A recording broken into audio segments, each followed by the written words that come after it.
Mrs. Gandhi, Here. Mr. Hyatt, Here. Mr. Lalansky, Here. Mrs. McCormack, Here. Dr. Miskowitz, Here. Mr. Petruno, Here. Mrs. Seward, Here. and Mrs. Mendez. Here. I'd like to draw your attention to the Sunshine Law, Statement of Videotaping of Public Portion of Board of Education Meeting, the Public Comments Statement, and the No Smoking or Vaping on School Grounds. Can we please stand for the Pledge of Allegiance? And Antonio, we are excited that you will be leading the pledge with us. Thank you. I pledge allegiance to the flag of the United States of America and to the republic for which it stands, one nation, under God, indivisible, with liberty and justice for all. Please be seated. Thank you, Antonio.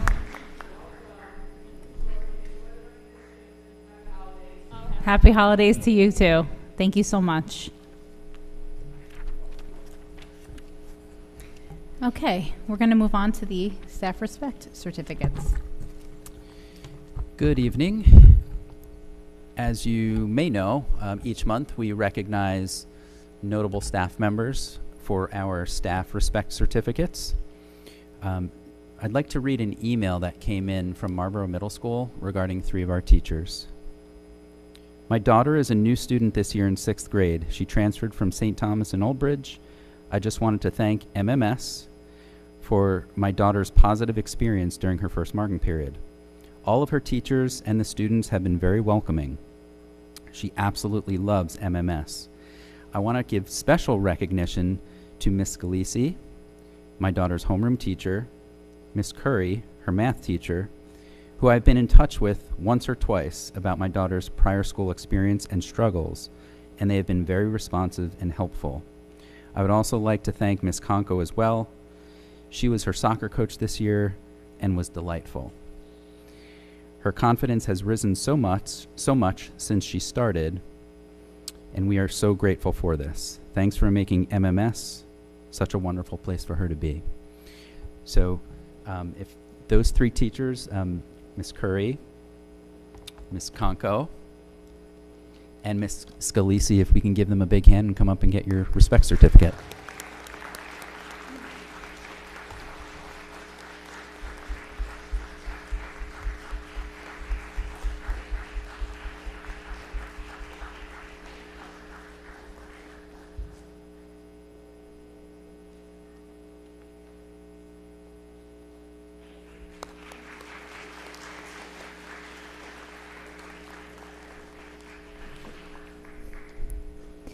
Thank you so much. Okay, student recognition and respect certificates. Okay, this month's student recognition comes out of the David C. Abbott Early Learning Center.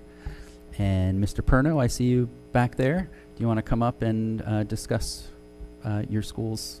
Yes.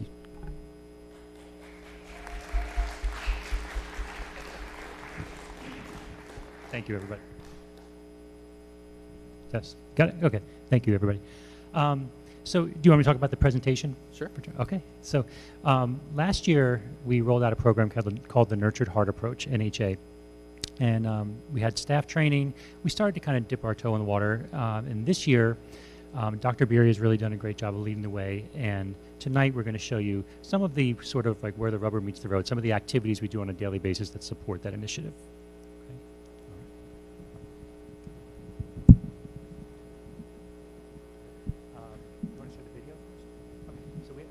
We have a short video for you.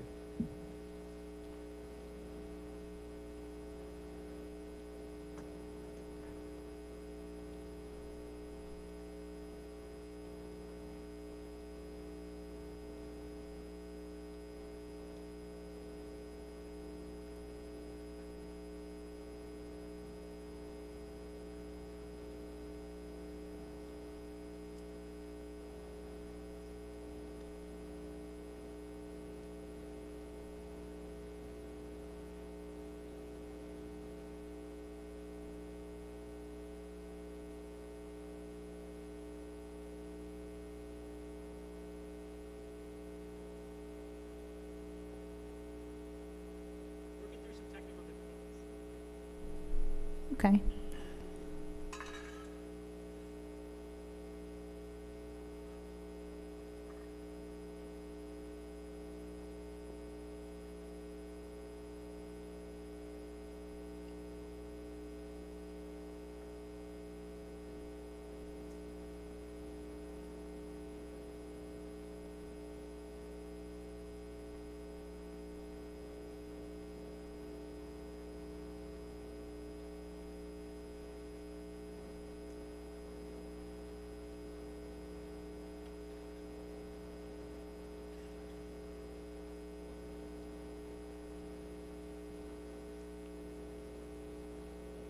The David C. Abbott Early Learning Center Turkey Trot Challenge.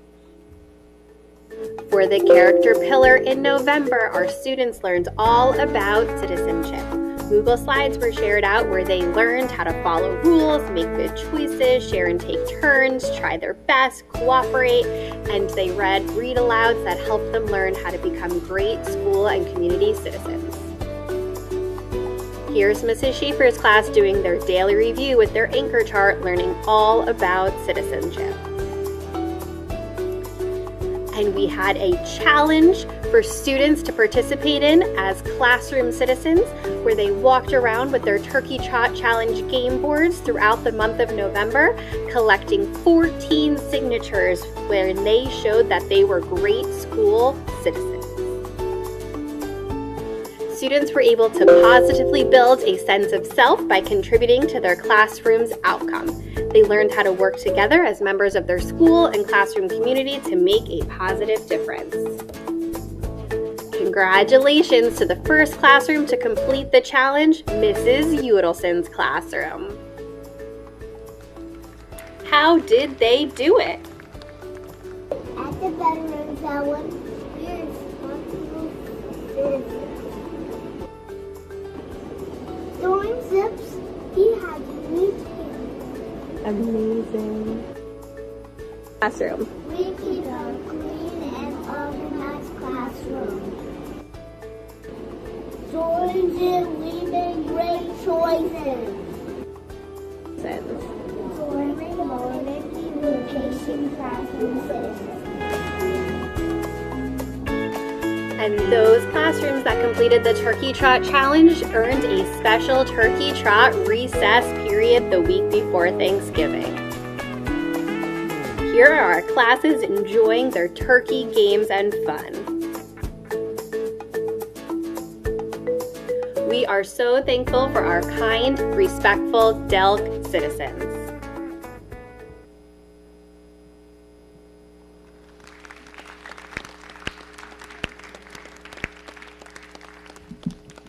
We would now like to invite up Mrs. Udelson's class, who came here for our presentation today. So if you are a student in Mrs. Udelson's class, you can come on up to the front.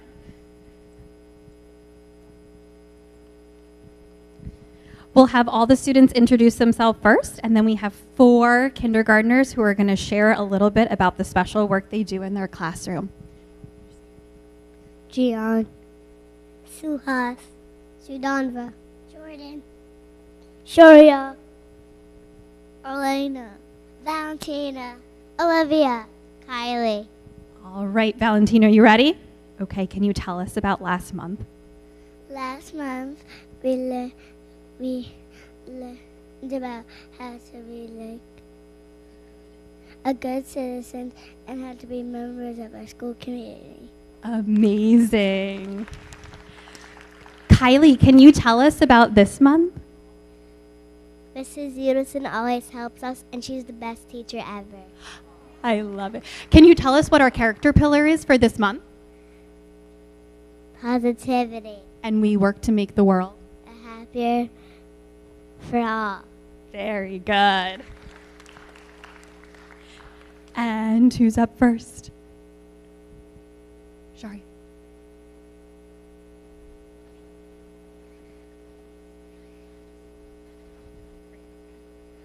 Hi everyone, my name is Shoria Tavir Boina. In class we made positivity present to share our positivity with others and learn how to give a compliment. Thank you.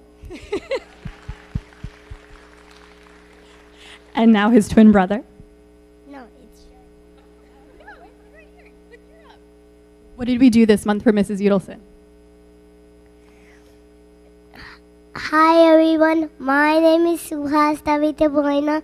We would like to present this positivity present to Mrs. Udelson. We are positive that we have the best teacher. Thank you. And we have a special positivity present. All of the kindergarten classes made their own positivity presents this month to take home, and they learned how to give a compliment. Jordan, do you want to go give this to Mrs. Udelson? And your class made you a special positivity present with Mrs. Bullock in art class this month.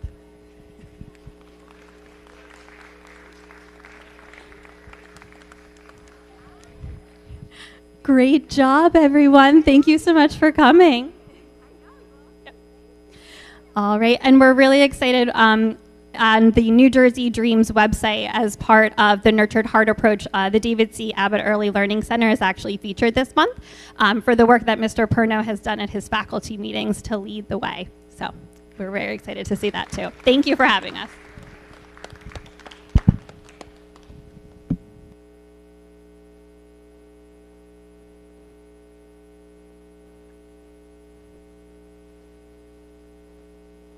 Okay. All right. Take this off. No problem. Okay. Boys and girls, when your name is called, you're going to come up and get your certificate. Oh, do you know who this is? This is Mr. Balone. He's called the superintendent. He's like the boss of all the schools. Okay. Elena Asif, come on up, Elena. Good job.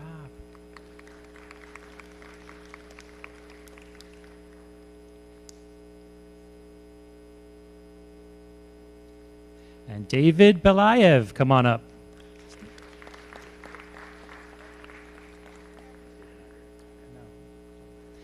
Olivia Benedict. Come on up, Olivia.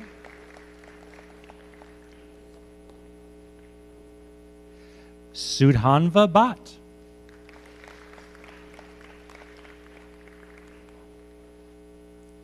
Anthony Cardilla. No, he's not here either. I was going to say. Valentina Catello.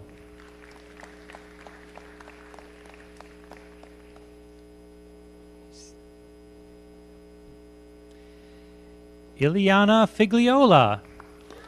Oh, she's not there.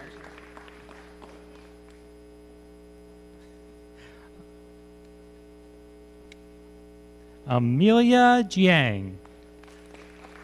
No. No. Eliza Kachatrian. Oh.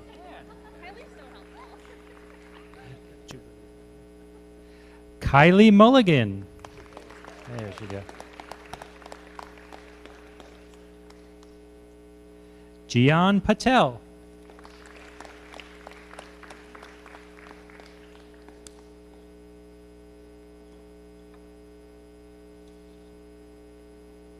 Jordan Ratsutsky. Good job, Jordan.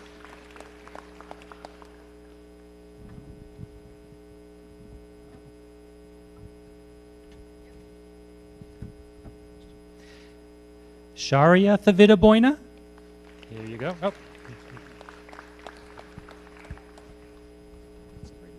And Suhas Thavida. Good job, buddy. All right. That's it, right? I think we got everybody? Yeah.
I just want to thank you for coming up here. It's not easy to read in front of this audience. That's the first thing. Second thing, though, you did a beautiful job. And thank you so much for just exhibiting beautiful characteristics of our school environment and what we want people to be. So thank you so much for being here.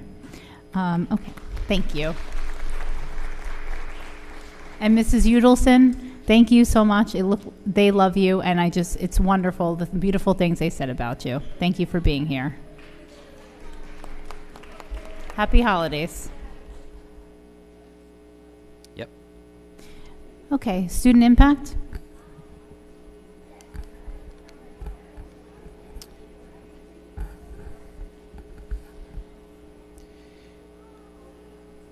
Okay, this month's student impact comes out of Asher Holmes Elementary School. Every year, Asher Holmes students participate in what they call the STEAMY Gym. STEAM is an acronym that combines science, technology, engineering, arts, and mathematics. We have a short video for you to show you what the STEAMY Gym looked like this year.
Special thanks to Mrs. Allen, Mr. Gould, Mr. Oconee, and the PTO who helped make the STEAMY Gym a success and is something that students look forward to every year. So thank you.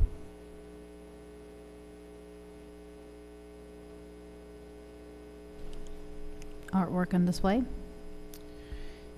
Okay, the first comes from Frank J. Dugan Elementary School. The students of Dugan Elementary, under the instruction of Mrs. Colleen Purdy, focused on the element of art, value. Students explored through the use of oil pastels, paint, and colored pencil, highlights, shadows, and the process of shading using color. The video highlights 5th graders creating collage dogs and cats, 3rd graders creating realistic dragon eyes, 2nd graders creating realistic fall leaves falling down the page, and 1st graders Paul Cezanne inspired still lifes. We hope you enjoy a glimpse into Mrs. Purdy's art room.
And artwork out of the YMCA during November, the Y Kids program at Dugan Elementary School was very active and engaged in many different crafts, projects, and games.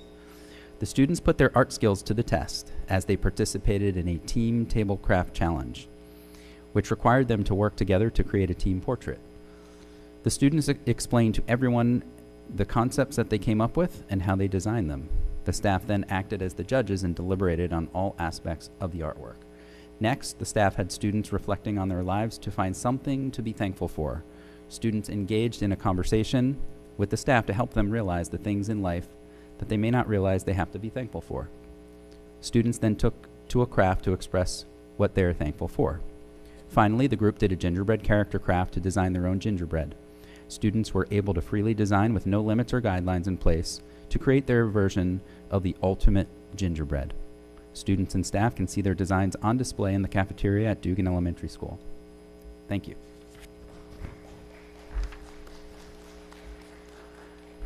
Thank you.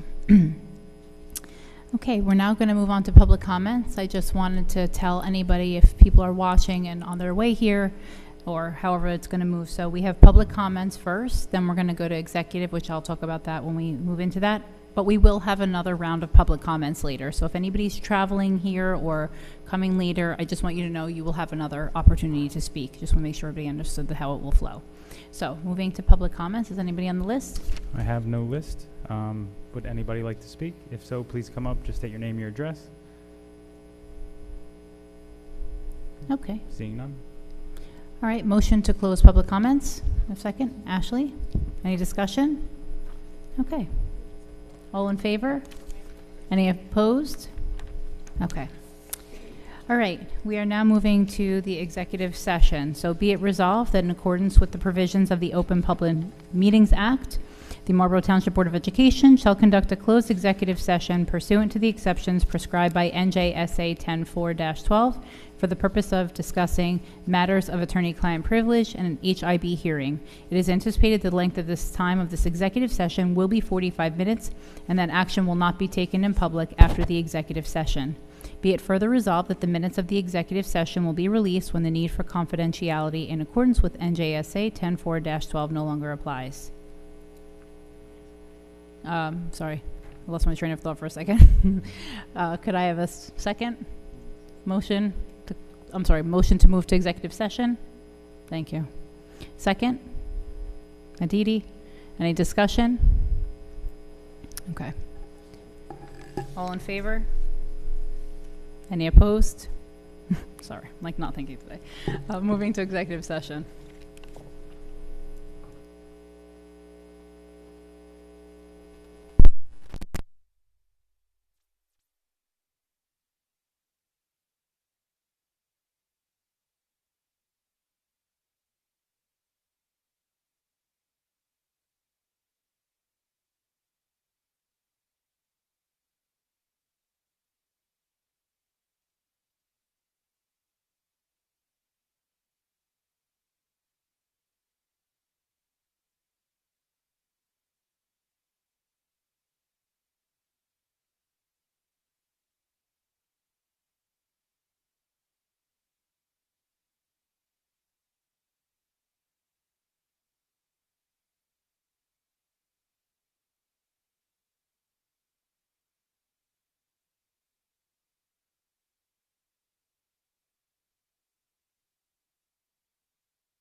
Roll call, please.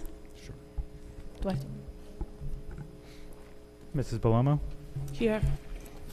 Mrs. Gandhi? Yes. Mr. Hyatt? Here. Mr. Lansky? Here. Mrs. McCormack? Here.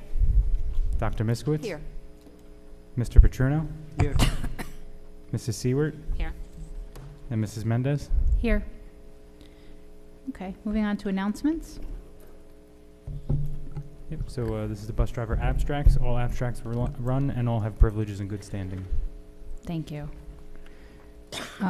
Superintendent's report, HIB report.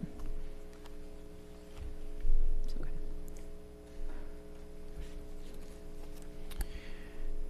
For the HIB report, the period November 15th, 2024 through December 12th, 2024, there were 8 incidents reported. Thank you. Upcoming meeting dates, Tuesday, January 7th is the reorganization meeting, and then Tuesday, January 21st is our regular meeting. Approval of minutes resolution, Ashley? Be it resolved that the minutes of the following meeting be approved as submitted November 19th, 2024, regular and executive. I so move. Thank you. Can I have a second? Michael? Any discussion? Roll call, please. Dr. Miskowitz? Here. Oh, Yes. Voting. Yes, Okay, thank yes, you. yes. Mr. Petruno? What? No, Mr. Petruno?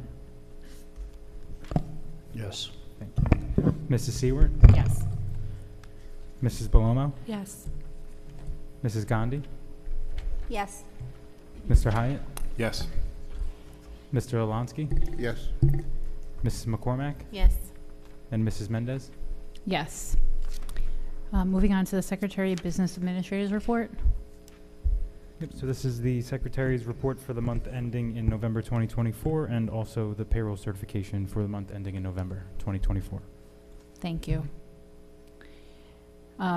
Committee reports. There's the Policy Committee, is the only one on the agenda for today. So the Policy Committee met. We have revisions, which the community also has, to a couple of policies. There's crisis response. You'll see those being voted on tonight for first read, plus 2 other policies. So I just wanted to draw your attention to those. There's some redlined versions out there for you to review, and that's what we have for now. Okay, moving to the discussion. So board self-evaluation. Back in July, June or July, I had emailed the board members that at some point in the future, we would do a board self-evaluation, which means that the board takes a look at how they performed over the year. I did speak to our representative because I really wanted to better understand when this actually occurred for our board. And what I was told was that one hasn't been done in at least 4 years by the board itself. So I thought that it would be a really good idea for us to evaluate our own performance, and the next board and incoming president, whoever that may be, can kind of work together with the board to look at the things, maybe some opportunities for growth, how they could work collaboratively, other things, right? How we can be an efficient board. What are the good things that we've accomplished, and kind of look at the highlights that we've had and take all of that information. So what it means for the community is that the board will evaluate ourselves as a board. Board members, you have your directions printed. You'll log into our NJSBA portal. You'll answer a variety of questions about the board, and then we can discuss it in public in the January meeting, not obviously reorg, the one that follows, and kind of have a discussion and look at the board goals and how will we meet that, while also looking at opportunities and strengths of the board. So thought it would be a good idea for us to do that. So I'll send you an email with kind of the purpose again and how to log in, and the portal will be open to you to open. So I just wanted to make sure that you knew that was coming, and evaluate ourselves for the year that we've had. Any thoughts or questions, or anybody want to talk about it? Just want to give some brownie points to you as a leader, Please because stop. I think that this is a healthy approach to maybe, you're right, an opportunity for growth and a look back at what we could have done differently. I think that we can all agree that there's better ways to do things. So I just want to thank you, Val, especially for the entire year of your leadership. Absolutely. Thanks for all the work that you do and how you're always communicating with NJSBA and communicating with all of us, and even wishing us a happy Thanksgiving. I just appreciate it, especially since it's like baffling that this wasn't done maybe ever, right? Like, as far as we're concerned, at least 4 years. So I'm on board. Is there a deadline?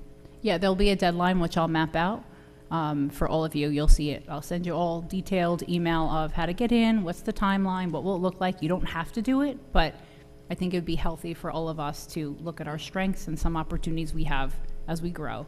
I just want to also say thank you, Michael Ballone and Michael Lalansky, because we talked about it. Michael Lalansky, you were absolutely in favor. You loved the idea. You were like, this is a really good idea.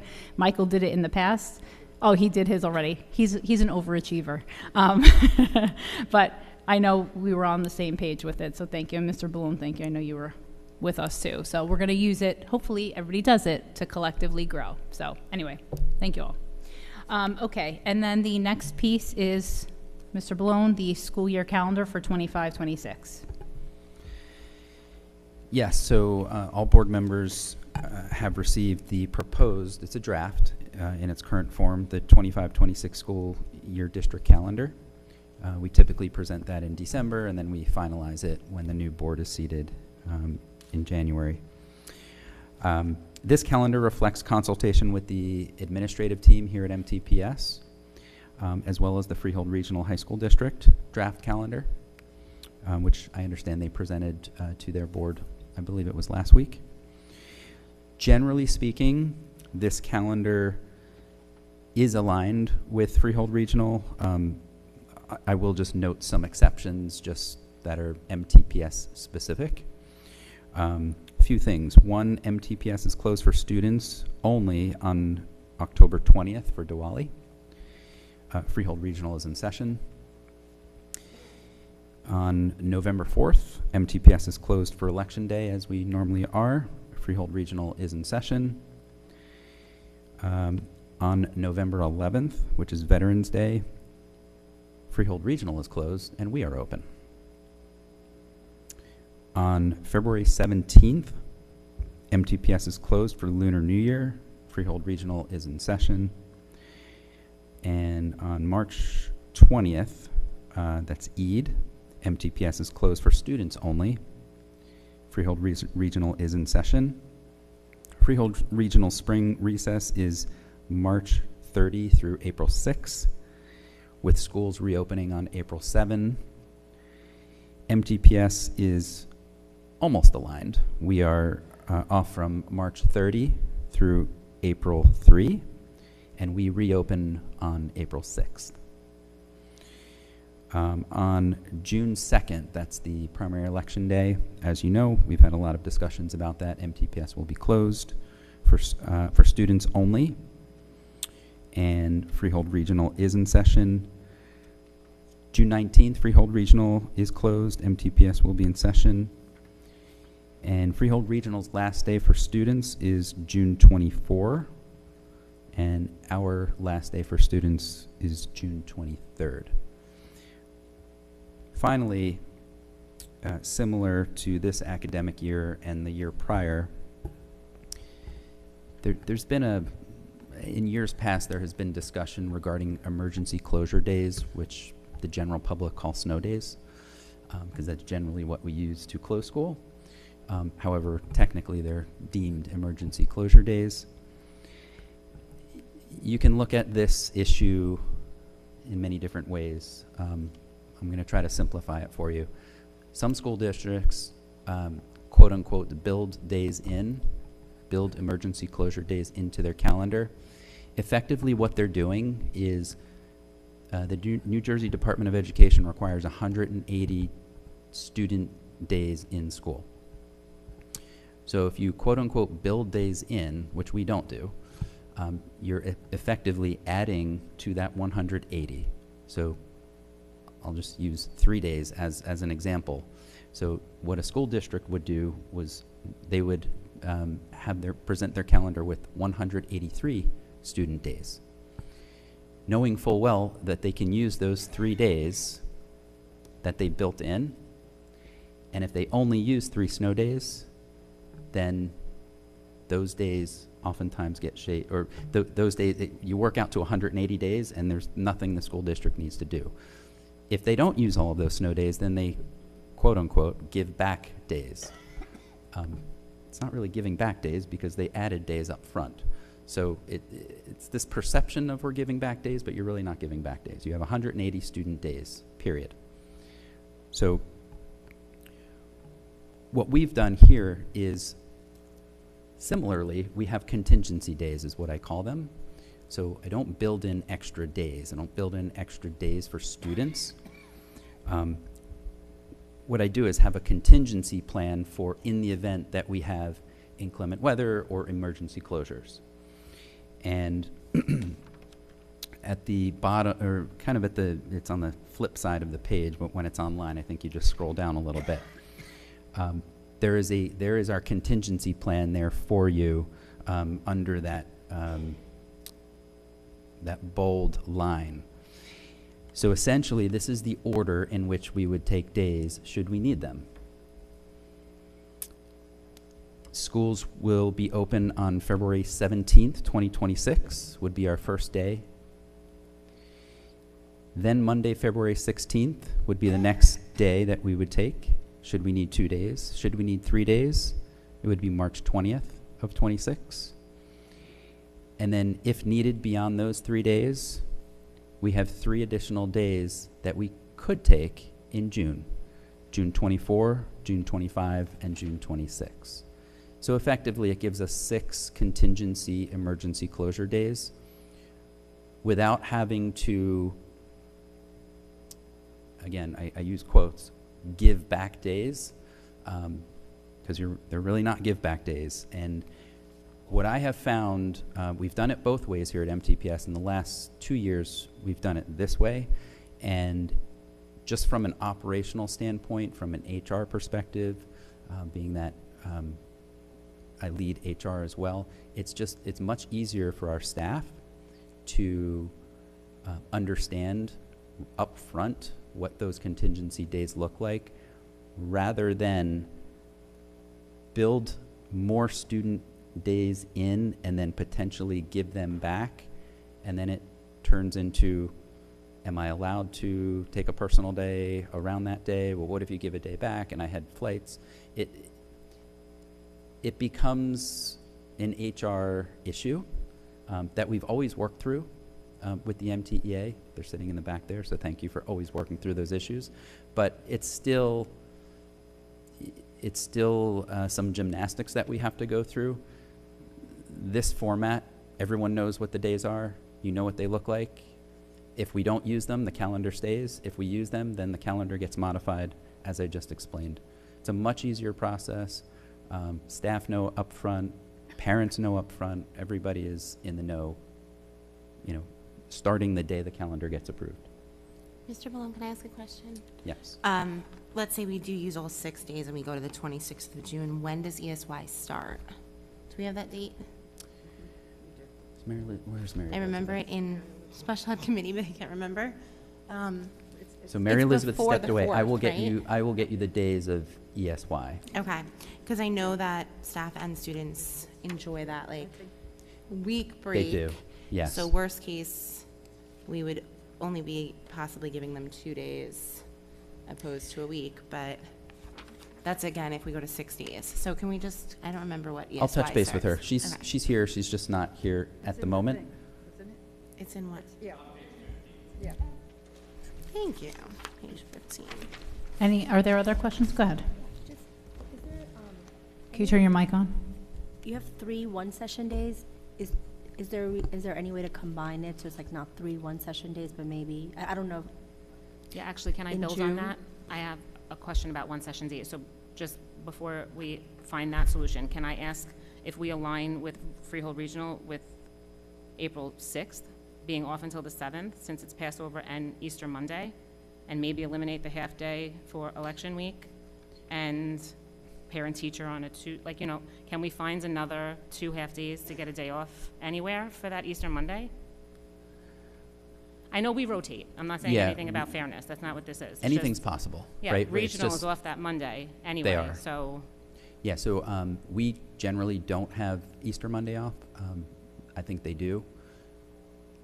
Anything is possible. It's just, you know, when we start looking at our calendar, we could. We But then could does that certainly do eliminate that. the half-day problem? Like, does that, It just, something has to give, right? So we have 180 student contact days here. So yeah. if we use if we use Easter Monday, then we lose a day at, you know, let's say we would lose June 26th as a. No, not if you make November 5th a full day. Like, why do we have why is it a one session So day? half days and full days count as a. Yeah, a 4-hour It's day. not hours, it's just time A in. 4-hour day counts as a day in terms of the New Jersey Department of Ed. So any of those yellow days that you see, those count as student contact days. I mean, I know it's draft 9, so this is a Rubik's Cube. I respect that. I was just wondering if there was discussion around matching up with Freehold Regional for that one extra day of spring break. There was discussion about it. I'm just not sure where to get it. Mr. Blown, I have a question. If parents, we have these days stipulated in the calendar. Mm-hmm. If a parent takes, and then all of a sudden we have to use it as a snow day, that we have to make it up. Are the kids penalized for their attendance on those days? So how about I use October 20th? Or no, October 20th is not a good day. Let's use another one. What was one of our contingencies? If we use February 17th. Yeah, February 17th. Yeah, February 17th. It depends on what the parent is calling the child out for, right? If it's a legitimate reason, then it could be an excused absence. We would just apply our policy. Because what I was thinking, if there's 2 days off, you could go away technically for a short vacation. But if it's all of a sudden now you have to have school, they've already, scheduled these, with their other jobs, with their jobs. Yep. So I was wondering if there's a way we can not, have it excused, if it's on that one of those. I wouldn't want to make a blanket statement right here because it depends on the issue. If a parent, would I work with a parent and the policy, and if I could make it work, make it excused? Yes. We would certainly do that. But I'd have to know what the circumstance is and then look at our policy and then apply it. Okay, because it's something I think we should think about because I know a lot of parents here go away. Yeah, and they plan it in advance. They plan it well in Really, advance. that you don't, Yeah. They plan in advance. Yep. And they don't go they try to go according to the school calendar, and then if we switch it, then it's, and it costs money. Yep. So that's why we give the contingency up front, so parents are fully aware of the possibility. And if we don't have to use it, that's a bonus, and they can continue with their plans. I have a question. I think maybe best suited for Michael and Valentina. We had discussed last year getting the voting out of our schools, but it's on the calendar and our kids have off. Can you give us an update where we stand on that? Yeah, I know that at one point you had spoken with the mayor.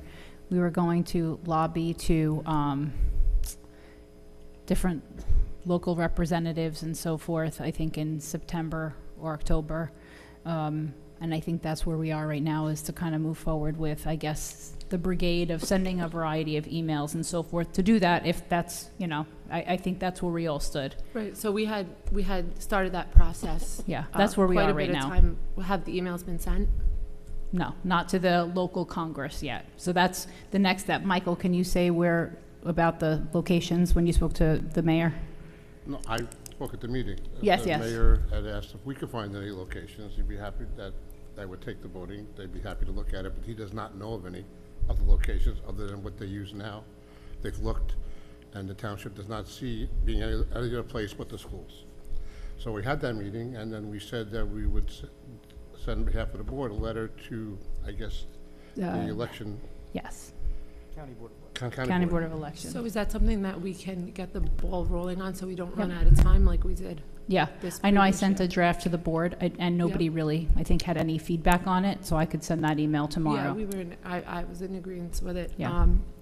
In terms of, I know we had spoken about the continuity of learning, that half day that's now there on the 5th really depletes any opportunity to utilize that week for anything else. But if we were able to get the voting out of the schools or get one of these days back, would the district be open to having Veterans Day off? I know that's something that has crossed a lot of parents' minds, and it is done in a lot of other districts, and I think that that's something that, if it could be looked into. Yep, as I said, anything is possible. We can certainly do that. If we can gain a day with either the elections, actually that would gain us 2 days, right? Because it would gain us November and June. So anything is possible, sure. Thank you. One more question, please. And you spoke with the Teachers Association and the different associations? I did. That we're all in agreement so far? Yeah, so far we're in agreement, right? We met today as well, and they said, they joked about the version number 9 as well. Okay. And I'm sure there will be another version because someone always finds something. Any other questions? Okay. All right, moving on to the mandatory hearing on district violence and vandalism report. Okay, this is, as you know, we do this, we're mandated to have 2 hearings per year. So we essentially give kind of a first half of the year and then a second half of the year. This information applies to the first hearing. There were 14 incidents of violence and vandalism for the first part of this school year, 24-25, from the time period September through December. 13 incidents were classified as HIB. 1 was classified as an assault, and the incidents of harassment, intimidation, and bullying occurred at Asher. We had 2, Defino 2, Marl 1, Memorial 6, Middle 2. Thank you. Thank you very much.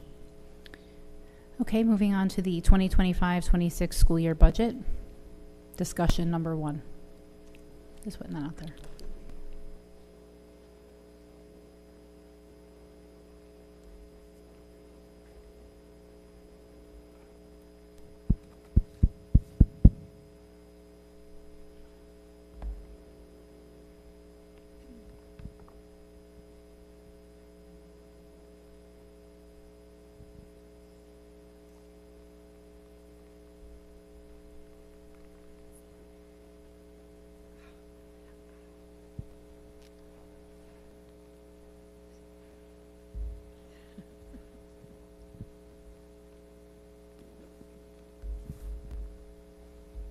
Michael, do you just mind, this might not be working, if you could just change it when I ask you to change it? Thank you so much. All right, good evening, everybody. This is, I can't believe we're at the 25-26 school year, so here we go. I feel like I just did this, but so from now until March for our tentative budget approval, we will be, going through the budget, going through each department, analyzing what we're putting forward for approval. So this will be budget discussion number 1. So just as we like to do at the start of the school year, just to give a brief overview of where we have been. Since I've been here, we've been going through S2 funding formula, which is just the version that the state has put forward, which actually produced a lot of cuts for us. So last year was the last year that S2 was going to be used as the funding formula. So the 24-25 school year was the last year that we would have to deal with that. Now the DOE is starting to look into what they're going to do differently for funding formulas. So they're actually regionalizing meetings so that the administration could attend. They are having one in Trenton on January 14th, which I will be attending. And they're going to welcome feedback and go over everything about what they're going to be putting forward for the funding formula. So Marlboro was deemed over adequacy in the 24-25 school year. We are deemed over adequacy almost every year. What that means is that the state looks at us as having an adequate budget, so we should rely on the local fair share for most of the funding rather than the state share. So once we are deemed adequacy or over, the state kind of like triggers a threshold, basically saying you don't need any more funding from us. You can get it from your local fair share. Since the course of S2 has taken over, you can see on this sheet, we've lost about $3.6 million. So you can see state aid is comprised of 4 different categories: equalization aid, special education aid, transportation aid, security aid. You could see throughout the years, equalization aid was the one that they steadily decreased and started to really limit us as far as what we can get from them, until last year when we were expecting a standard decrease, and we actually winded up not getting slammed as bad as we thought we were. And you could see that they actually infused special education aid, but still left everything the same. So we are actually anticipating that the same thing is going to happen this year based on our enrollment numbers, because I don't know if in year 1 they're really going to figure out exactly how to fix this funding formula or make it a little bit more equitable. And our enrollment has stayed the same and has steadily stayed the same for the last couple of years now. But I do anticipate that changing. You'll see at the bottom, the Chapter 44. That is something that the state rolled around in 22-23, and that was basically recognizing the cost savings for the EHP plan. So the last 2 years we actually saw a decrease, but last year we actually had no decrease. We were able to basically appeal it to the point where it was netted out to 0, so we didn't have to worry about decreasing that. So just the big picture. So how the budget process works in my office is, so every department will build their budget. They will send them to us. My office will start to build the revenue projections. We never like to overestimate our revenues. We'll start building just basically that side of the pie. Building the revenues as the department budgets come in, we'll start analyzing those budgets to see what they're putting in there. You know, we encourage everybody to do zero-based budgeting, so you build your budget based on what you need, not just rolling it over. So when that budget is built and we see what we can have for our revenues, we have to produce a balanced budget. So what we'll do is we'll start going through each budget and how we'll accomplish, you know, producing a balanced budget to the board is we'll start reviewing programs, we'll start reviewing staff, we'll start reviewing building and grounds projects, we'll start looking at summer work, materials, technology, any other things that there may not be a need for that year. We'll start to look to phase out if we need to. Sometimes we don't. We actually get lucky where we can actually not cut as much as we need to, or just really enhance the school district a little bit more with if we do get an increase in state aid or something like that. One of the things that we want to monitor this year is with the registration department, just keeping an eye on how many students are starting to register, because as you know, there's a lot of developments going up in Marlboro, so we just need to keep an eye on how many kids are we getting from those developments, where they're going, what do the class sizes look like, because in reality there may be an influx in enrollment where you don't want to have sections in classrooms where they're like 20, 29, 30 students. You want to keep it level set, so you might have to create additional sections. I just want to ask you this. Should we hold our questions till the end? Yeah. Okay. Unless you want to ask them now, this way we're on that topic, so I don't. That's fine, but I want to do whatever's easiest for you. Just a question. I know when you were mentioning the new developments, do we have some like projected planning? Does someone provide with the numbers of units, and then we kind of take that number? How do we plan so ahead? We get that from across the street. They will give us, some of them are pilot programs, so we get the number of units that are being built over there, and then give or take, we start to see how many kids will start to enroll. You never want to do the max projection where if there's 200 units, you're going to expect 200 children, because they only are 1-bedroom or 2-bedroom units, some of them. So the projections are, and we look at the survival rates for when, like birth rates. Unfortunately, not many kids are being born as the years go on. So we're not anticipating that much where you would need, I know years ago, like trailers or a new school, but just to keep it monitored to where class sizes don't get out of control. I think that's the one thing that we always want to make sure that we keep control over. Thank you.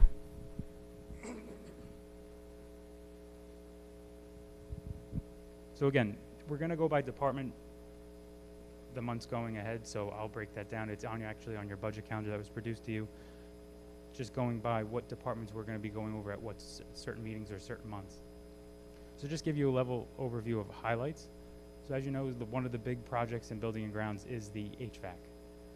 So we are underway doing Morel. It hasn't started yet because of the supply chain with just actually getting the units in, but that was the one that was funded through the reserves and the ROD grant that we were successful in getting last year. There are 2 remaining schools after that. That would be Asher and Robertsville. Again, you never want to deplete your reserves. You always want to try to build them up rather than just depleting them for the sake of just getting something. So we have to be mindful on how we approach this. And we do review different scenarios. If we're able to put enough into our reserves to build them up, maybe we can do one school. But I know, as we talked about with this board, we kind of want to do both at the same time. And that's really because of the mobilization costs. They're right next to each other, get the same vendor. You don't want to make it a mess if you actually do that capital project. So one of the things we've actually been reviewing, and we will actually look into the winter, is the Monmouth County Improvement Authority offers bonds. So basically what they do is they offer special financing that you can secure funding for projects, and usually the state it'll trigger 40% where they'll contribute 40% of the cost from debt service aid to your project. So that's almost like a ROD grant, but at the same time it's coming from debt service aid, and it's another way to offset the cost while trying to enhance the infrastructure of the district, get what we want, and stay on track. And we can include a lot of things in there that we've been looking at. If we're going to submit something like that from a board level, we would want to put a lot of things in there that we may consider long-term, or things that, you know, you may not think that you may need now, but you may need down the road just to really get it done if they're going to give us 40% towards any projects.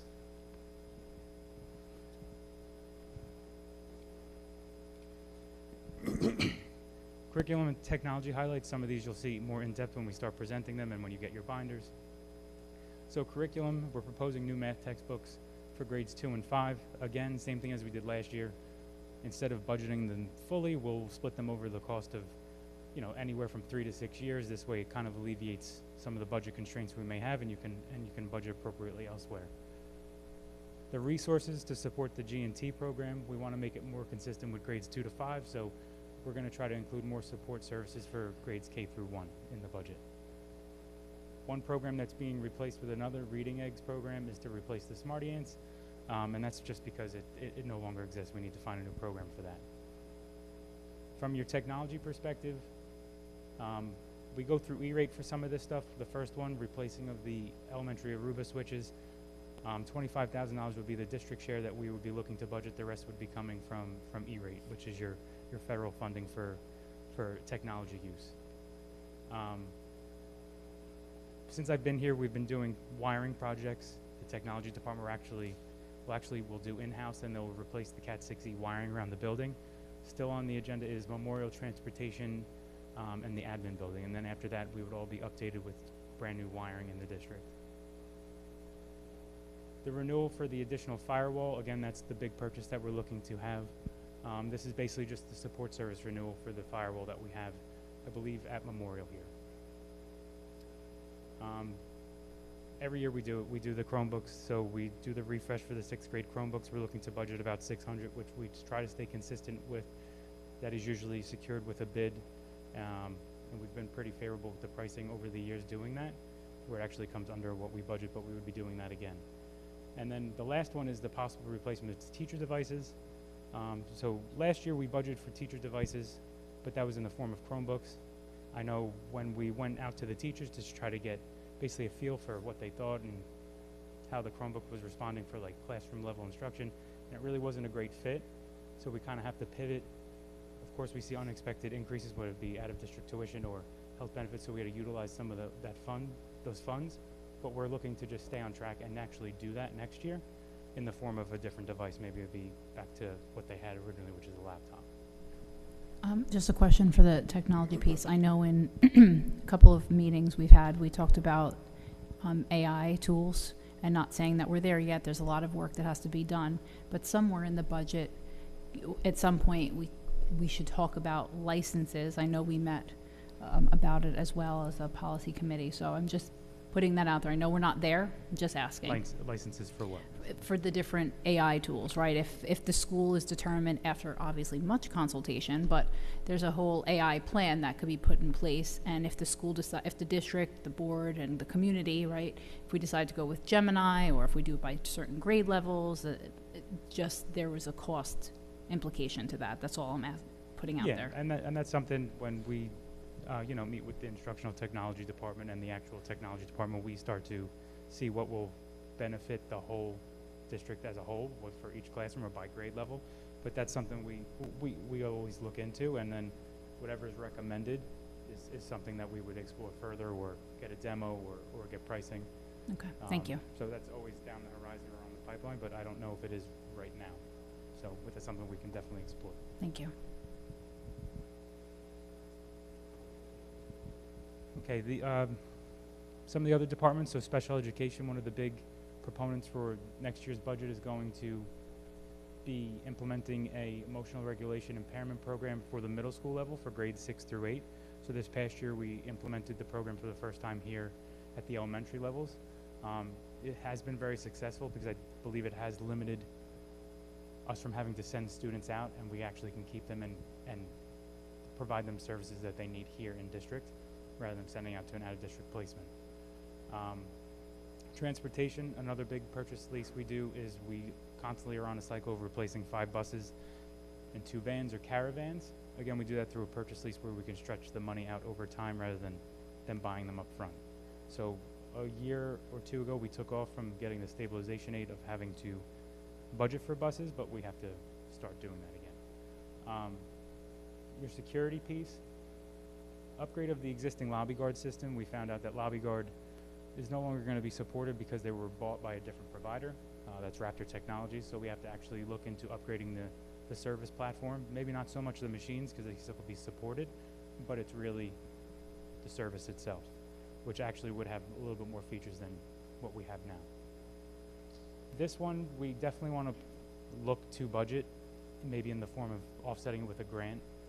This is something we've been talking about, and that's upgrading our security camera server.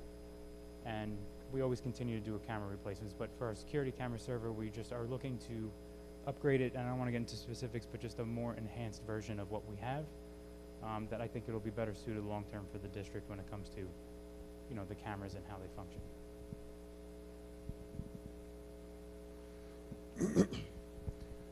All right, so what we know so far, what I know so far, so costs are always a big factor of what you can do from year to year. It's no different than when you see in your home when your utilities go up or your car insurance goes up or your health insurance goes up.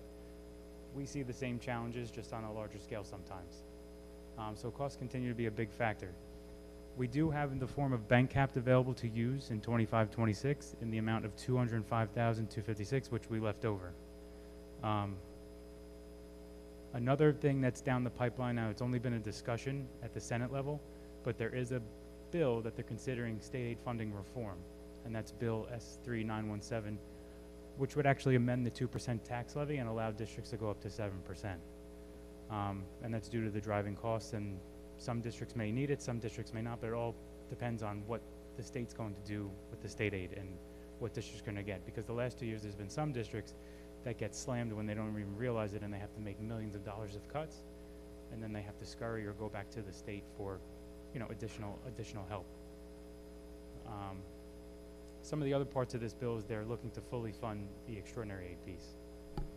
Vinny, I don't know if you know the answer to this question, but the way it currently stands with the 2% tax levy cap, if the board wants to use banked cap, they have to go to the 2%. Have they shared anything? You know, I know that's just sort of on the table, so it's not even out there yet. But have you heard anything? If we want to use the bank cap, do we have to go to 7%? Like, what does that look like? Have you heard anything? So the way the bill is written right now, from my understanding, it looks like that you need to go to the 2% cap to even trigger. It's almost similar to bank cap, so you're correct. So in order to even think about going up to 7%, you would need to use what's allotted to you minimally, and that's the 2%. And then you can use the bank cap, then you can use whatever you deem as necessary if you're trying to build a balanced budget. But that's something that it's only a discussion. Last year what happened was it actually came out to us. You know, I stood here and I told everybody that we can make this work with the budget we have.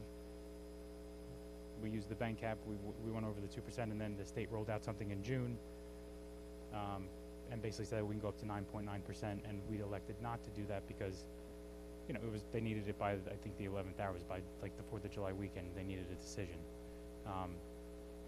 So this is something that looks like they're trying to consistently do, which is also with modification of the funding formula. So this is one of the proponents of the bill. The other proponent is lowering the threshold of what you need to trigger for extraordinary aid and actually funding it fully for 5 years. Another piece of this bill is actually to establish reduction adjustment aid, and that's really to prevent having, you know, high tax, low performing districts have to scurry for additional state aid. So that's really more for that piece. And then another piece of this is they want to publish something like an educational adequacy report, which will show you how they determine our funding formula. There'll be a process to appeal. There'll be a process for us to actually see what goes behind it and what goes in it, and then be able to actually go to the commissioner if we don't agree with it. So a little bit more transparency when it comes to how they provide us our number.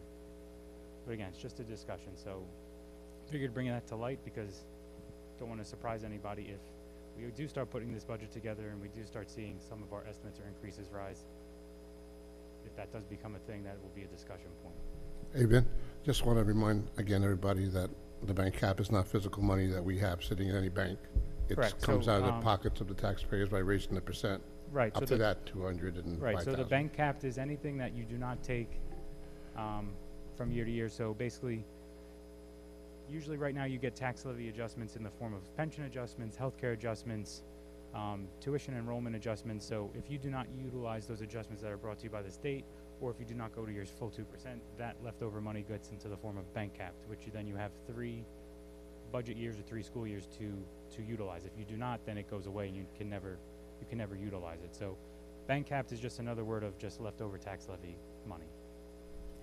Vinny, I think it's also important to note, and Mr. Hyatt, you said it last year, when we didn't go for the 9.9%, you know, that supposed one-time ability, I remember you saying, it might come up again. They might allow us to go more than 2%.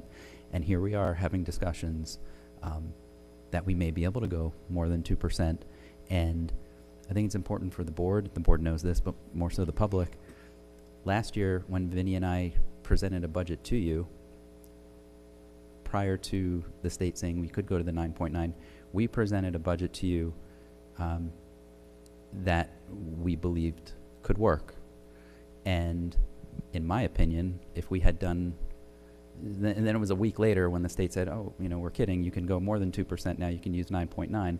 In my opinion, if we came back to you and said, we need to go further now, I think your trust in us would be compromised, right? So that's another reason we said, look, we presented a budget to you at 2%, and we used some bank cap, I believe at the time, right? And used the waiver. So I still stand by that, right? And to your point, Mr. Hyatt, maybe we'll be able to go to more than 2% this year, and I think we need to consider that if that's you know, something that is an option for us when we get there down the road, you know, especially that we didn't take that benefit last year. Right. I think we're in a good spot because we were not like every other district who took the 2% and then went up to 9.9% also.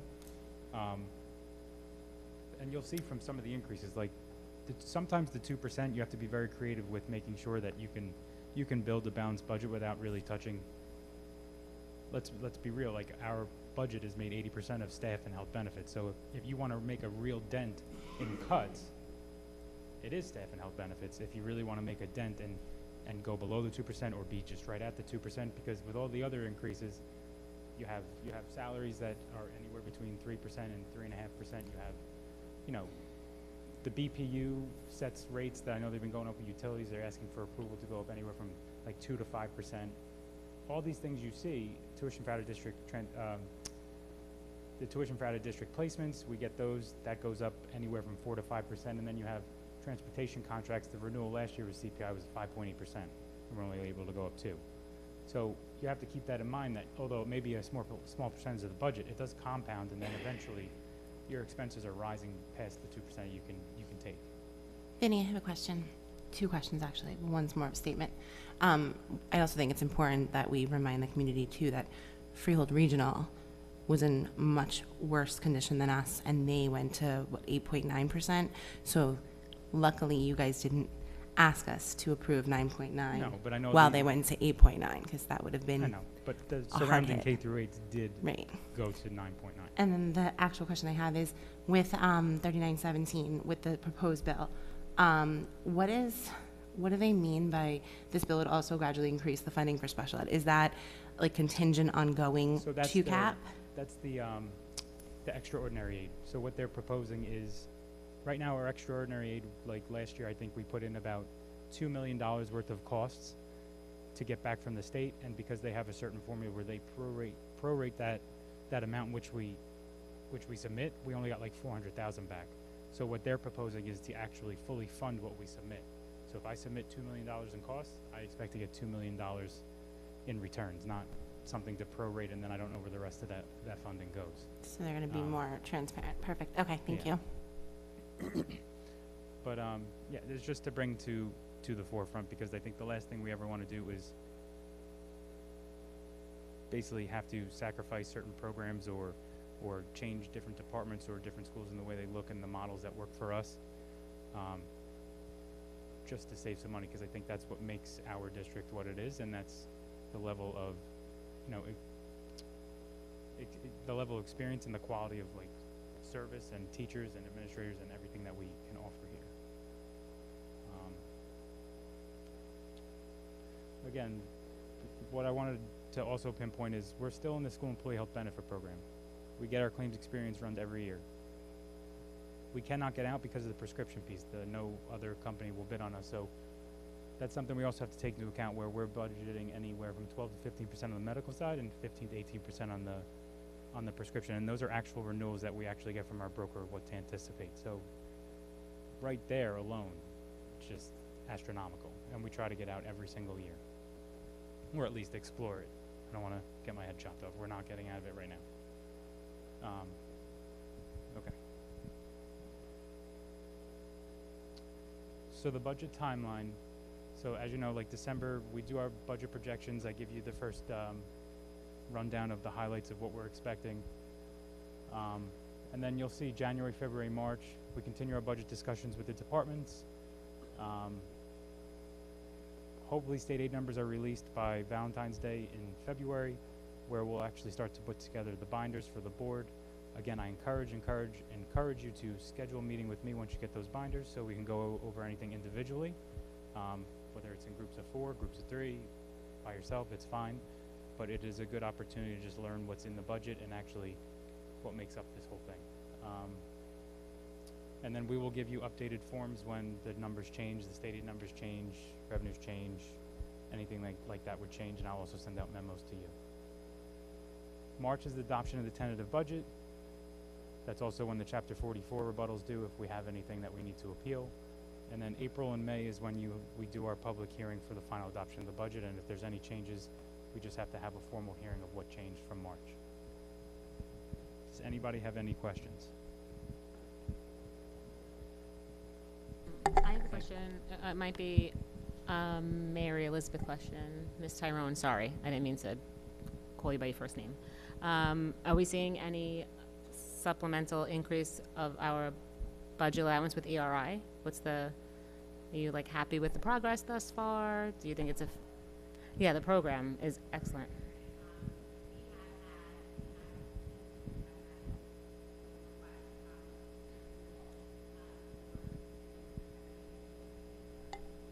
Yeah.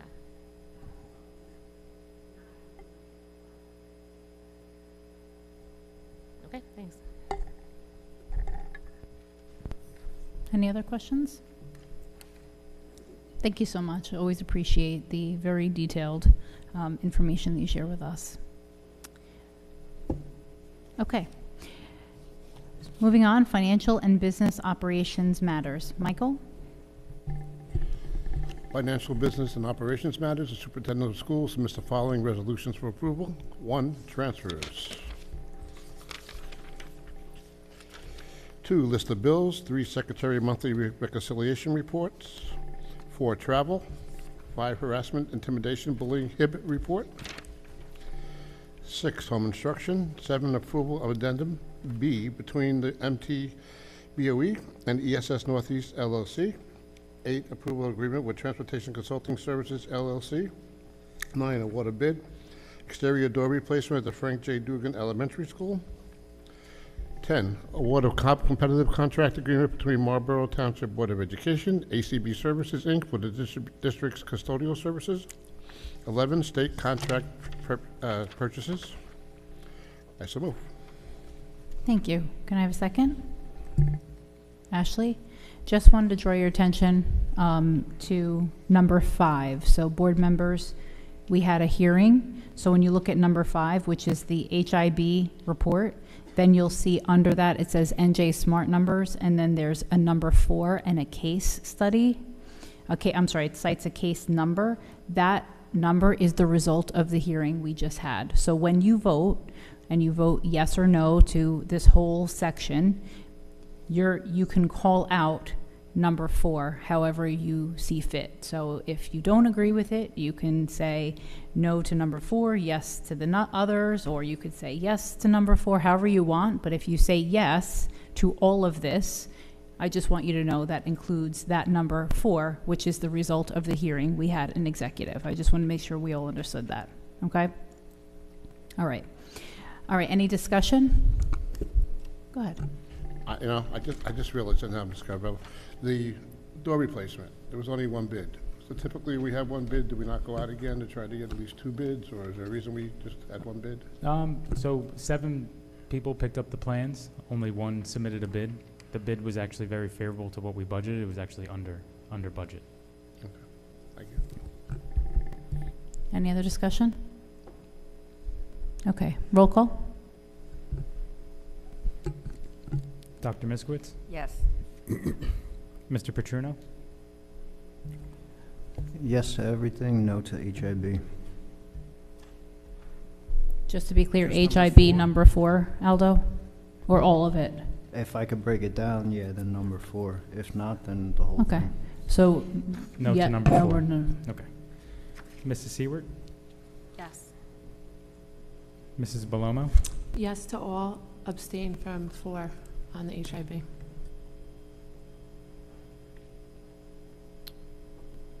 Okay. Mrs. Gandhi? Yes. Mr. Hyatt? Yes. Ms. McCormack? Yes to all of it. Thank you. Mr. Alonsky? Yes. And Mrs. Mendez? Yes. Okay, moving on to curriculum matters. Dr. Miskowitz? Item number 1, the 2025 extended school year seeks to approve of the summer 2025 extended school year program, ESY. I so move. Thank you. I have a second. Annette? Any discussion?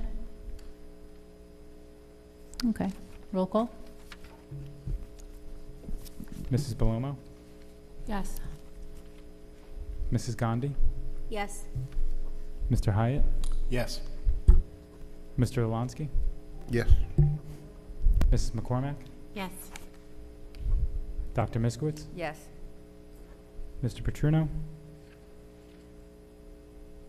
Mrs. Seward? Yes. And Mrs. Mendez? Yes. Personnel matters. Danielle? The superintendent of schools submits the following resolutions for approval. 1, disability retirement. 2, retirement. 3, employment certificated staff. 4, amended start date.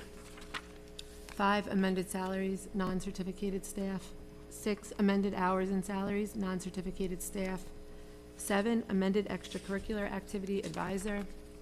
8, assistant after-school activities. 9, stipend soundboard lighting technician. 10, amended substitute rates teachers. 11, substitute rate school nurse. 12, amended substitute rates non-certificated positions. 13, amended substitute rates bus attendants. 14, substitute teachers. 15, substitute bus driver. 16, paid medical disability leaves. 17, unpaid leaves of absence. 18 amended resolution, leave dates. I so move. Thank you. Can I have a second? Michael? Any discussion? Okay, roll call, please. Mrs. McCormack? Yes. Dr. Miskowitz? Yes. Mrs. Gandhi? Yes. Mr. Hyatt? Yes. Mr. Petruno? Abstain. Mr. Lonsky? Yes. Mrs. Seward? Yes. Mrs. Belomo? Yes. And Mrs. Mendez? Yes. Retirement comments? These are retirement comments for Mr. Michael McDonald. Tonight, we celebrate the retirement of Mike McDonald and show our appreciation for his 48 years of working tirelessly for the public schools and the entire Marlboro community. You may not know him by name, but if you had any opportunity to come to the middle school or almost any other location here in Marlboro, you probably have seen or spoken with Mike. He is truly vested in the Marlboro community as a lifelong resident, employee, fireman, volunteer, parent, and grandparent. He began his career as a part-time employee in 1974 when he was a sophomore in high school and has been here ever since. He joined the full-time ranks in 1976 as a custodian at Asher Holmes Elementary School and added groundskeeper, truck driver, head custodian at Robertsville Elementary to his resume before coming to Marlboro Middle as head custodian back in 1986. His responsibilities have grown immensely over the years to support the proper and efficient functioning of the middle school building. In addition to these numerous tasks and responsibilities, we rely on Mike's presence to ensure that all assemblies, plays, musicals, and meetings run smoothly. He has met the enormous challenge of managing the lighting, sound, microphone use, security, and cleanliness of the auditorium for our school events, elementary school programs, PTO events, and outside groups who wish to use our school for their programs. Mike is devoted to Marlboro Township and recognized the importance of contributing to his community many years ago. He's always the first person to attend an emergency and figure out what is needed to correct that situation. His service as a fireman led to him serve as the fire commissioner and chief of district, one for 2 terms. He continues to serve as a fireman to this day. In short, Mike has been an invaluable asset to our school and the Marlboro community for many years. This quote seems to have been written with Mike in mind. Retirement is the reward for a lifetime of hard work, dedication, and unwavering commitment. To Terry, his wife, Danielle, Nicole, and Caitlin, his daughters, and Hunter, Faye, Skylar, and Summer, his grandchildren, we know that you will enjoy traveling with Mike at the wheel and have valuable family time. To Mike, it is an honor to celebrate the hard work and commitment that you leave behind. We hope you enjoy every minute of your retirement. It is well deserved.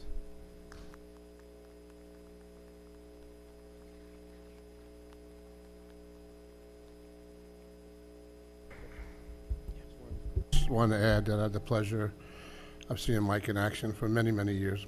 Since my older sons, who now have my granddaughter in the same building, Mike has been there. Mike has been the heart and soul of that building from day one that I saw him there, and you will not find a more dedicated employee in this district. So congratulations, Mike, in your retirement. You'll be missed. I'd also, go I'm ahead. sorry. No, I was just Go going to say, ahead. Mr. McDonald, I'm just looking at the board members' faces. I'm just seeing the impact that you've had on all of us, our interactions with you and our personal capacity as parents in the district. I'm just looking at everybody's faces. Just thank you so much for your dedication. I'm sorry. Yeah, just wanted to thank Mike. Mike was the head custodian when I first started here in the district as a student teacher. Just as recently as this summer, we had an issue down at transportation and where the doors wouldn't shut, and it was July 4th weekend. And who else did I call? But I called Mike, and Mike fixed that problem within 5 minutes. Got back, called. It was, again, the holiday weekend. No one was going to be around. Without him, our transportation department would have been exposed for that entire weekend. So one of many examples, it says it in here, that he was dedicated to this town and volunteering his time. And thank you for that. So congratulations on your retirement. Can I add as well? I met Mike McDonald about 4 years ago, running the lip sync for Robertsville, and he's just an amazing staff member. So much so that when I was appointed to the board in February, the NJSBA emails all the time, and one of their emails was a spotlight email to spotlight custodians, and I took it upon myself to submit a submission for him. Thousands of districts, thousands of submissions go through, so we didn't get it, but he's made that much of an impact on just me as a PTO member and as a mom. So congratulations on your retirement, Mike. You deserve it. Thank you. Anything else, Michael? Nothing? Okay, thank you. Okay, policy development and community relations matters. Aditi?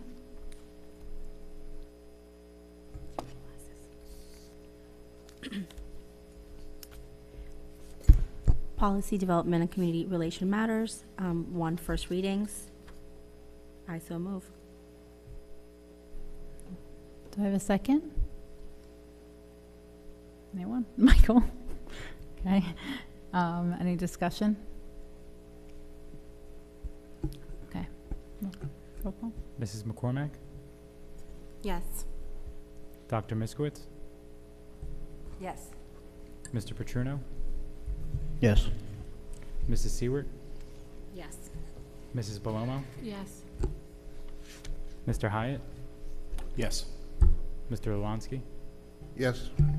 Mrs. Gandhi? Yes. And Mrs. Mendez? Yes. Okay, moving on to the liaison reports. So we'll start with Freehill Regional. Chad? Sure, I have a quick update. They had their December meeting last night at Coast Lake High School.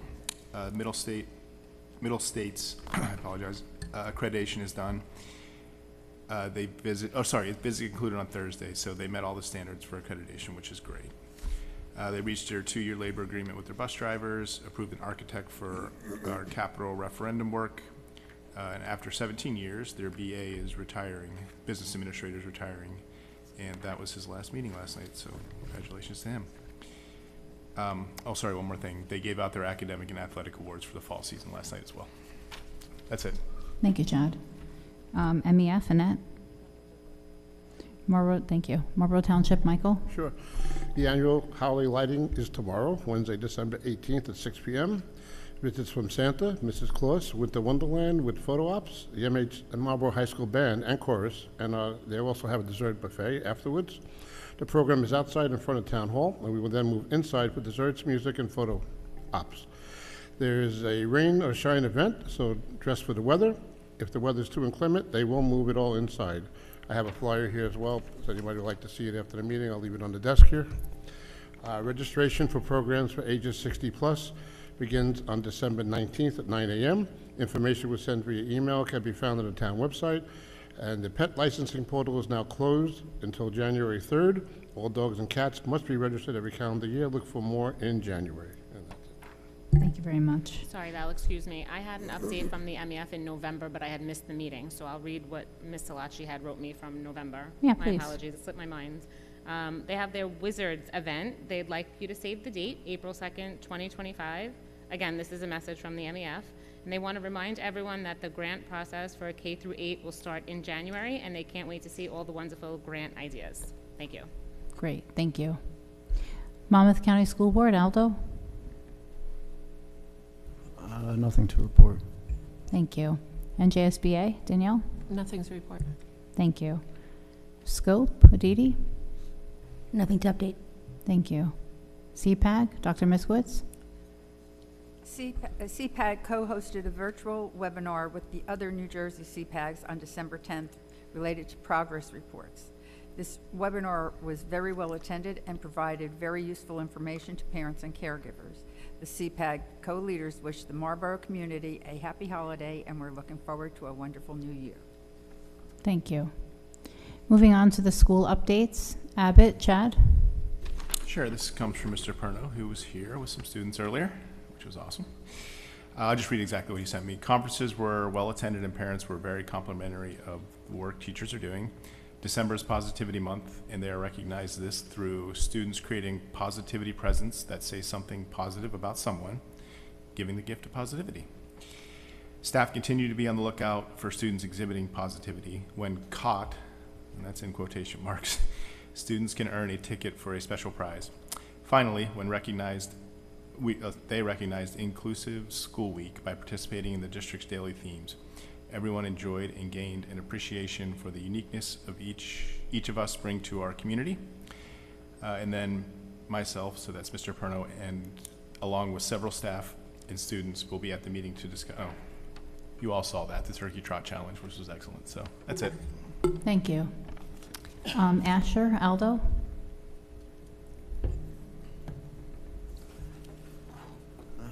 Let's see.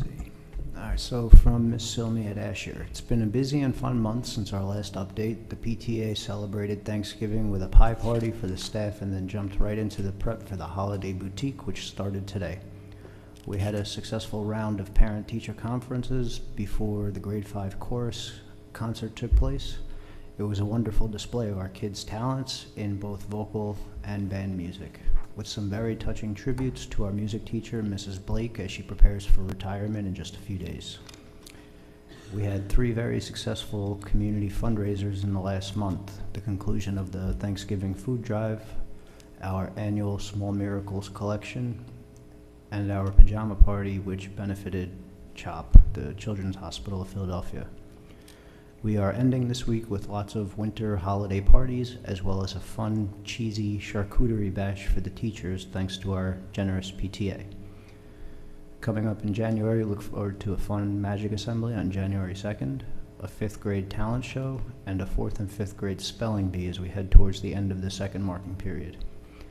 The entire Asher staff would like to wish our families a very restful and fun winter break. Happy holidays to all. We can't wait to see you soon and pick the party back up in 2025. Thank you. Defino, Aditi?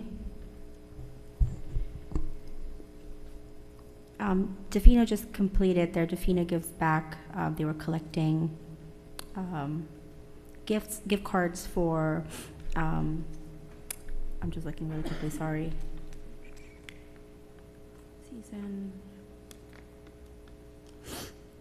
Sorry, it was actually for the community that is in need this holiday season, so they just completed that 13th.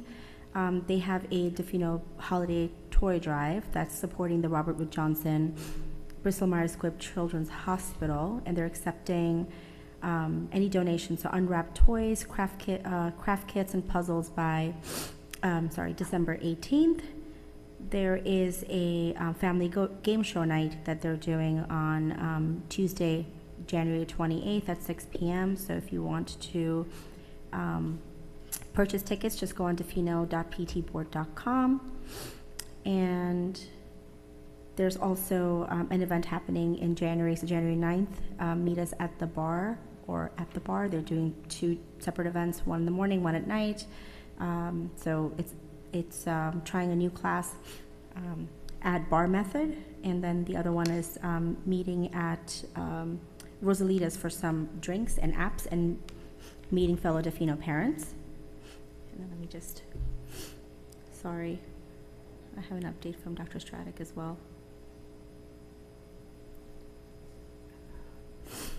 Here we go. They have their 2nd grade winter showcase on Wednesday, December 18th, which is one of the highlights of the year.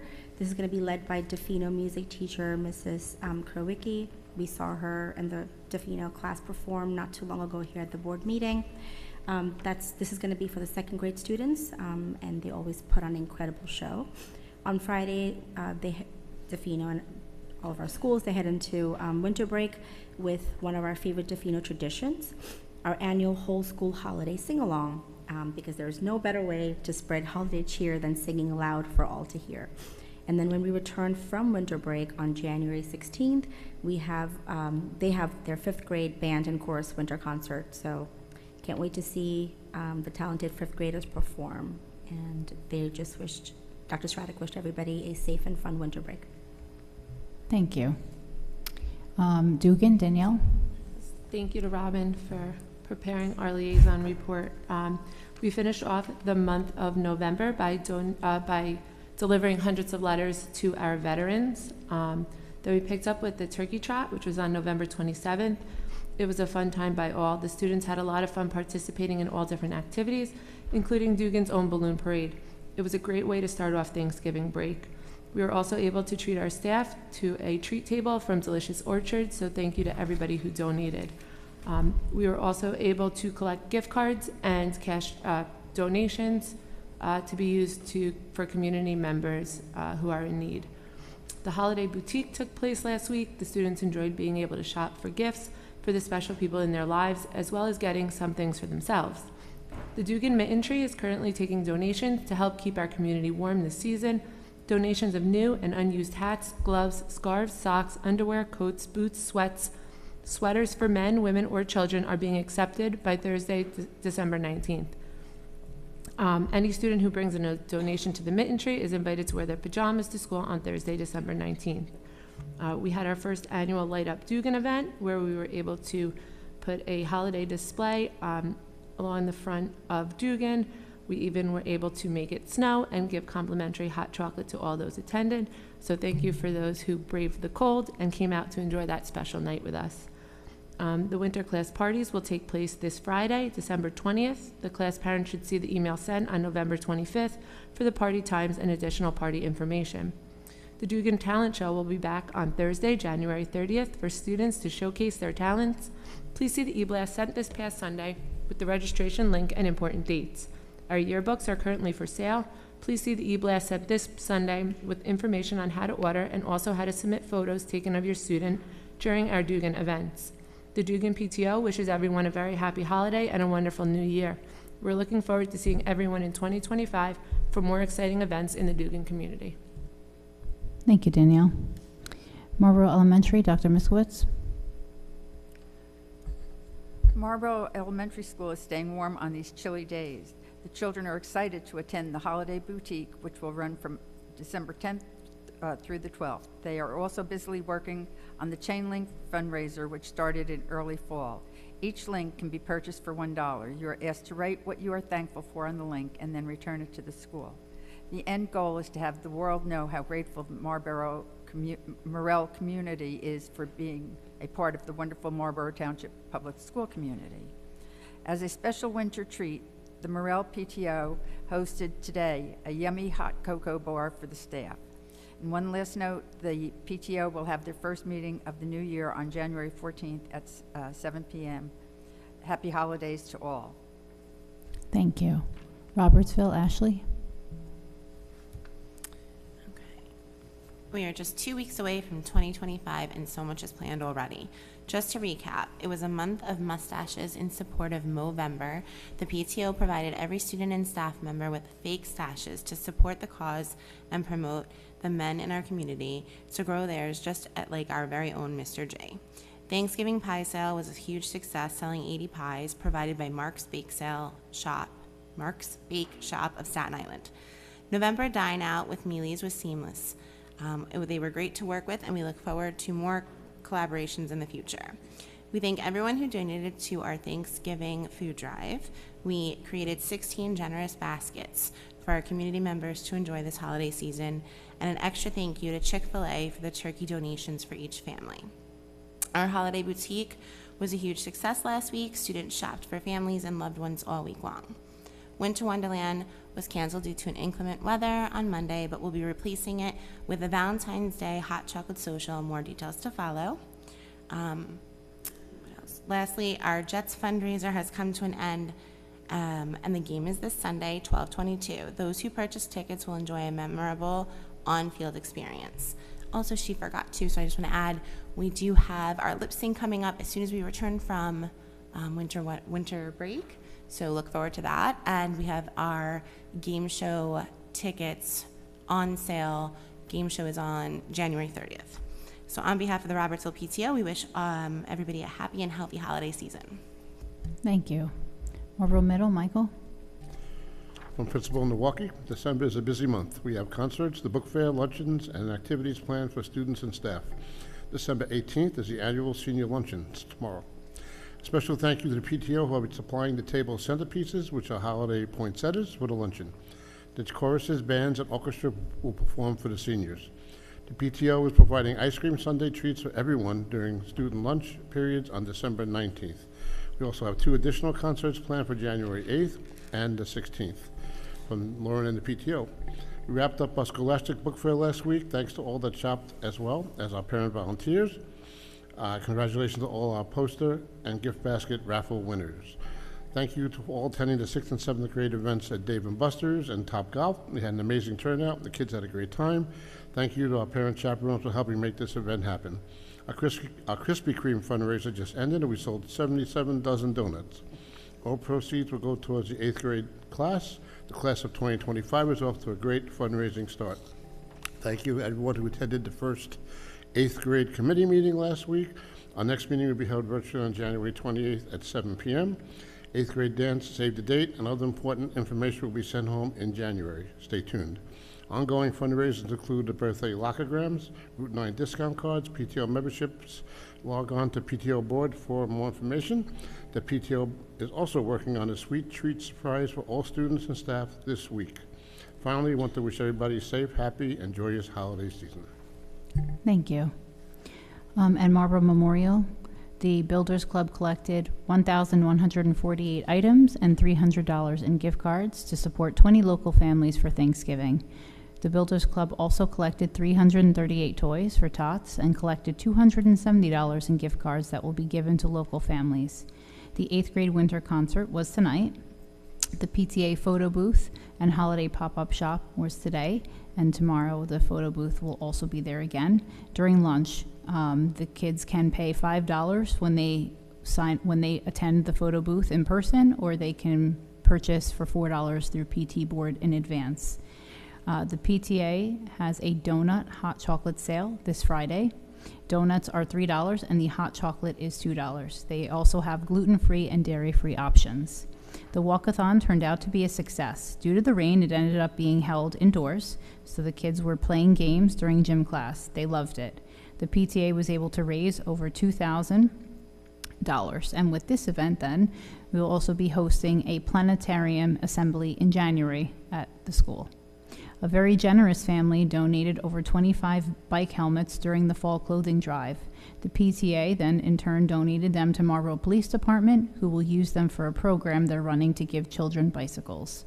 It was so nice working with the police department. We thank you so much. And the pictures were posted to social media. Okay, thank you everybody for the updates. All right, moving on to old business. Anybody have any old business? I just wanted to say one thing for the year. It's not really old or new, it's just, I guess, business. But throughout the year, the board members are invited to a variety of events from the different schools or within the community. So I just want to say, as we're closing out the year, thank you so much for including us. We've gone to school plays, we've attended, the Diwali celebration was recent and some of us were there. We had the multicultural event a couple weeks ago at the high school. Variety of things, and so just thank you so much. They're wonderful events, and so we appreciate being included. And thank you to the board members. When you're able to attend and take some other time out of your day, it's always nice to see you all there. Go ahead. I have something that I'd like to say about the Marlboro Middle School. May Yeah. I do that now or during public? Well, is it a old business? It's not old business, but I just want to. Is your mic on? I can't tell. Okay, it's my ears. Now it's not. Go ahead. Yeah, of course. Yeah, if it's about the update that Michael gave, sure. Yeah. Thank you. I attended Marlboro Middle School's winter concert. Once again, I was blown away by the musical quality of our Marlboro students. The musical groups only meet once a week after school, and somehow our outstanding teachers are able to pull off an hour-plus show. I watched as the string ensemble raised and lowered their bows, all timed in exactly a synchronized movement. It not only amazed me, but it was beautiful to watch. The chorale were able to blend their many voices into melodic celebration of the season. And who could forget the wind and jazz band? I could hear the tapping of feet and people humming right next to me. Another outstanding moment was when the band and chorale performed together. Anyone who has taken an instrument know how hard it is to sync your music with that of a singer, especially when you're in middle school. The students who soloed were beyond outstanding. Freehold Regional will be getting the best of the best from students in Marlboro. I'd like to congratulate the following staff on a job well done. Juliana J., the chorale instructor, Jennifer Bingham, the wind and jazz band instructor, and Chelsea Dukes with the orchestra. And thank you for not only teaching our students, but also for instilling in them a true love for music. And the reason I wanted to mention it was because so many schools, when the budgets start getting cut, with the state funding and so forth, they limit music and art. And Marlboro keeps growing our programs, and the teachers are outstanding. The kids in Marlboro are quality students. I'm so very impressed. Very impressed. Thank you. And thank you for sharing that. Any new business? Okay. Moving on to public comments.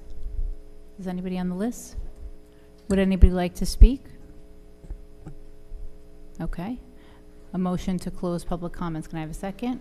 Ashley, any discussion? All in favor? Any opposed? Okay, public comments is closed. All right, we're going to now move to our recognition of outgoing board members. I just have a few words that I'd like to share. So our outgoing board members are Ashley McCormack and Aldo Petruno. I'd like to take a moment to thank our two outgoing board members, Aldo and Ashley. They have given their time and dedication to support not only the community, but our schools. Thank you both for your commitment and contributions during your time on the board. Thank you for your dedication, and we appreciate your service to the board, so thank you very much.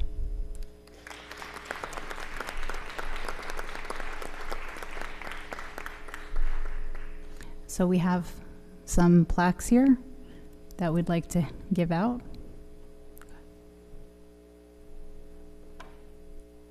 I don't know if you want to come up and take some pictures or if you want to grab it, and we can take pictures when we close, but we want to make sure you have it. So our first one is you, Ashley. So Ashley McCormack, here is your plaque.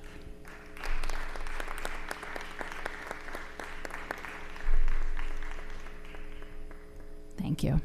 And Aldo Petruno, we have your plaque here as well.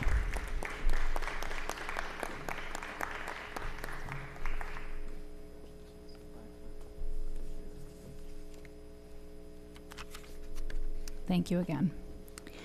Okay, our executive session resolution. Be it resolved that in accordance with the provisions of the Open Public Meetings Act, the Marlboro Township Board of Education shall conduct a closed executive session pursuant to the exceptions prescribed by NJSA 10-4-12 for the purpose of discussing matters of attorney-client privilege, grievance hearing, student matter. It is anticipated the length of time of this session will be 60 minutes and that action will not be taken in public after the executive session. Be it further resolved that the minutes of the executive session will be released when the need for confidentiality in accordance with NJSA 10-4-12 no longer applies. I'd like to make a motion to go into executive session. Can I have a second? Ashley, any discussion? All in favor? Any opposed? Okay, and thank you. And happy and healthy new year to everybody.